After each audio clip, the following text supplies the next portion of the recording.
All right, abortion providers in Iowa filed a lawsuit challenging a bill banning the procedure at 6 weeks of pregnancy. And this comes as more than a dozen other states have passed similar bans since last year's reversal of Roe v. Wade. Joining us here in Studio 57 is Laura Kusisto. She's the national legal affairs reporter at the Wall Street Journal. So, Laura, thanks very much for being here. There was a bill in 2018, and that was blocked. How does this one actually compare?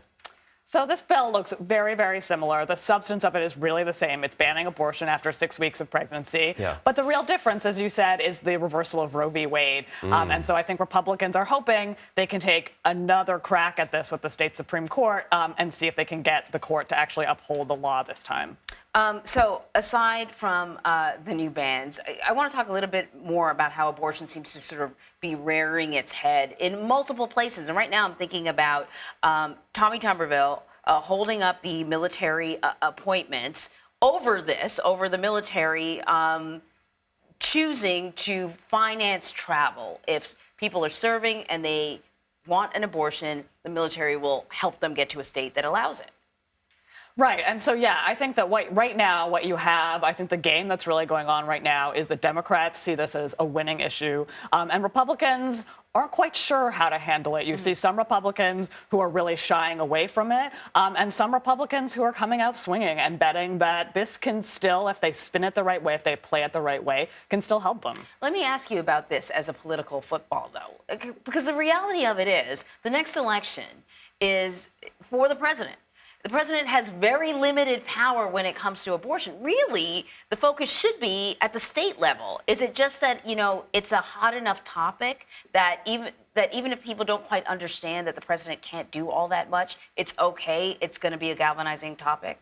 So I think this is very much the debate right now. I think there are lots of folks that are saying the Supreme Court returned this to the states. This is a state issue, and that's where we should be dealing with it. But you certainly have pro-life, anti-abortion groups that are really pushing for Republicans to make this a federal issue, to say, Congress, the president, you should pass and sign a bill on abortion or ban on abortion nationwide. Right. And there is a litmus test that appears to be rising, especially with Republican candidates going into the presidential election.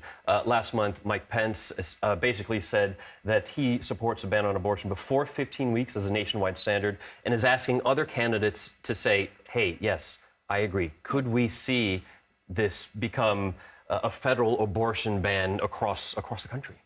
Yeah, I absolutely agree with you. This is becoming a litmus test. I've spoken with anti-abortion leaders who say they're really disappointed in where national Republicans are on this issue right now. They're really disappointed that even folks like Ron DeSantis, who have passed legislation in their own states, have passed abortion bans in their own states, aren't willing to talk about this on a national level, aren't willing to talk about a national ban. And I think it's going to be really interesting to see how much of an issue it ends up becoming in the campaign, how successfully Republicans can walk away from this. I'm curious, to what degree are Republicans split across this issue as well? This is quite divisive, not just Democrats and Republicans, but Republicans and Republicans. You are absolutely right. You have a contingent of Republicans, I mean, evangelicals, obviously, for whom this is the issue, right? This is the important issue. But what we saw in the midterms is that for independent and Republican women, particularly women in the suburbs, women in sort of my age group, that 18 to 44 age group, this doesn't necessarily play that same way.